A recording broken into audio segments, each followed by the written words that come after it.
À part. Maintenant, je vous montre le code que j'ai tapé ici dans, je suis dans Views. Comme je vous ai dit que dans ces barres ici, vous allez que vous allez mettre toutes vos fonctions pour l'enregistrement effectué. Donc tout ce que vous allez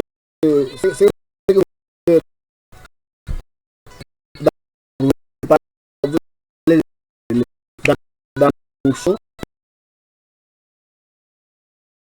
J'ai dit def enregistre clic. Donc ça c'est une fonction destinée à l'enregistrement seulement.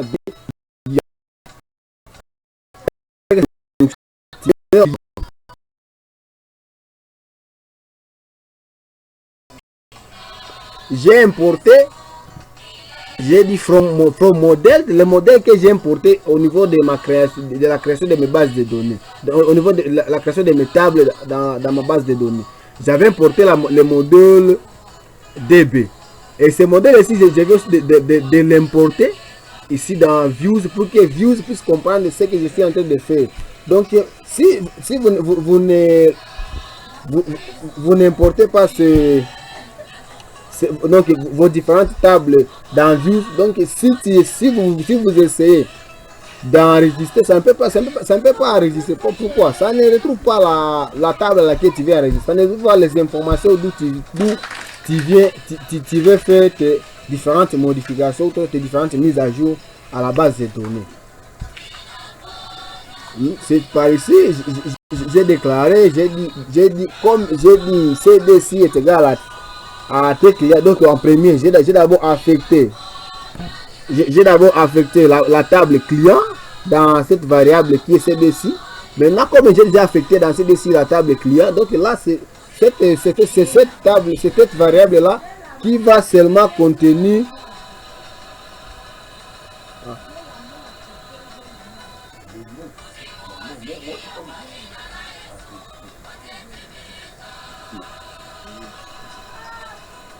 donc dans la variable ici CDC, je vais commencer maintenant à déclarer mes différentes champs, ou soit à les appeler pour que ça puisse passer à l'enregistrement. J'ai appelé en premier temps le nom client qui est le nom du champ que j'ai déclaré lors de ma création de la table client. Et ainsi de suite. Et à la fin, comme cette variable ici CDC contient déjà ma table client, donc c'est cette variable seulement que je veux me baser. Donc j'appelle seulement le CDC, donc le CDC qui est ma variable, et j'affecte le mot clé save. Donc le save, je dis qu'il est enregistré dans cette table que j'ai affectée en premier temps. Et puis je dis, si tu termines maintenant à faire l'enregistrement, tu me retournes sur return run request sur appli, l'appli qui est ici à côté des templates. Donc tu me retournes dans ampli, donc tu me retournes dans le dossier ampli et sur le fichier inscription.html. Donc si une fois tu termines à exécuter l'enregistrement, tu vas me retourner dans le fichier appli et puis dans le fichier aussi, dans le sous-fichier inscription client.html. Si vous regardez bien ici au côté gauche, vous allez voir il y a un sous-fichier qui s'appelle inscription client.html. C'est par ce fichier ici que j'ai déclaré donc mon formulaire client. Donc dans ce fichier ici, c'est ce qui contient le formulaire à laquelle le client va saisir ces différentes informations et il enregistre dans la table qui est créée dans Models. Et après cela, j'ai passé par la sélection de listes, la sélection la sélection de listes, l'appellation de la modification, tous de la même manière. Si vous regardez bien ici dans modif client, c'est le même syntaxe, sauf seulement il y a quelques modifications. Dans l'enregistrement du client, il n'y avait pas cette ligne de code ici qui est CDC est égal à tes clients.object get PK est égal à ID clé. Il n'y avait pas cette ligne de code. Pourquoi j'ai mis ce code là?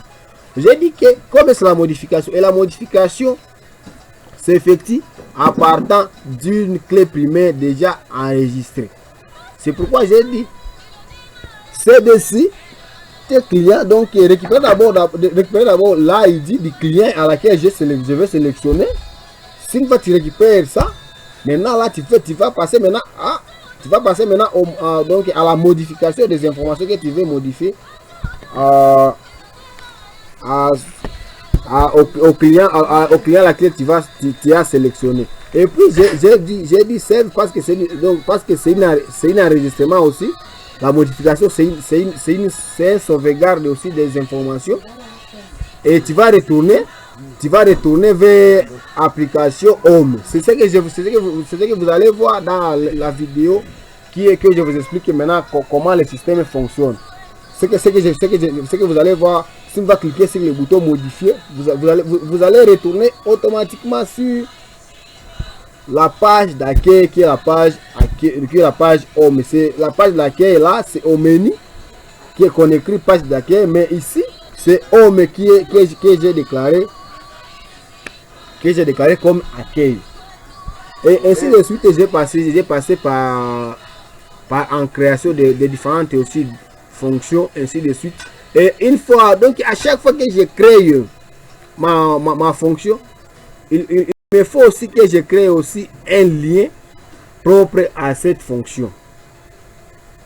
C'est par là où le sous-dossier ici vit, et donc urls.py que j'ai créé, pas ce qui était configuré par Python lors de ma création de mon projet.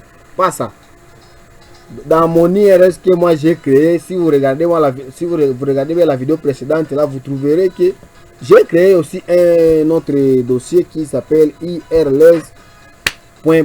C'est ce urls qui va maintenant contenir tous mes liens possibles de mes différentes fonctions que je vais créer dans mon application pour aboutir à faire quelques mises à jour, quelques différentes tâches que je vais y en avoir dans mon application. C'est ça, ce sont là des liens. Si vous regardez bien, j'ai ici les liens qui est vide. Donc, et en premier, j'ai le lien aussi qui est Home, qui me retourne vers la page d'accueil. Dans FRM inscrit, qui est dans l'enregistrement client, qui me retourne vers la suppression du client, vers ajouter une chambre, vers l'enregistrement d'une chambre, vers un chargement de la liste des chambres, vers l'enregistrement des réservations, ce qui n'a pas passé. Aussi dans chargement des réservations, dans la sélection des données pour modifier. Donc il y a aussi un lien qui nous ramène vers la modification des clients, ainsi de suite. Donc là tu vas taper tous vos liens que vous en aurez besoin. Donc tu vas créer ces liens en partant de vos fonctions que vous allez affecter dans views.py.